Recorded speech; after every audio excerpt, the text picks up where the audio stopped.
Hey guys, good morning. We're going to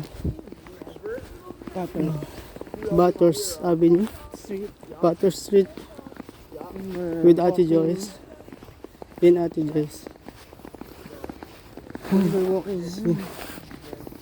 See there, napakadaming yellow. You know guys, I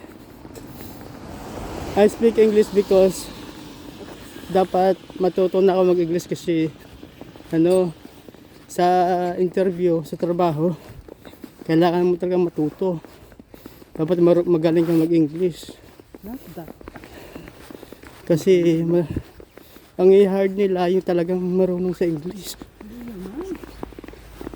Depende sa trabaho Kasi ang ina-applyan ko is merchandiser.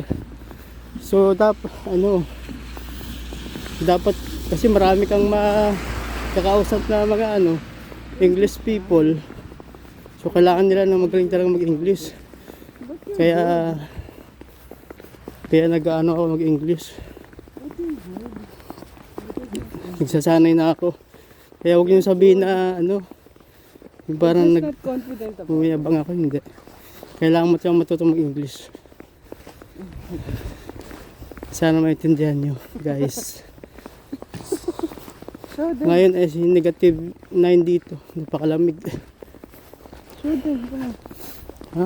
It's pouring snow right now. Grabe.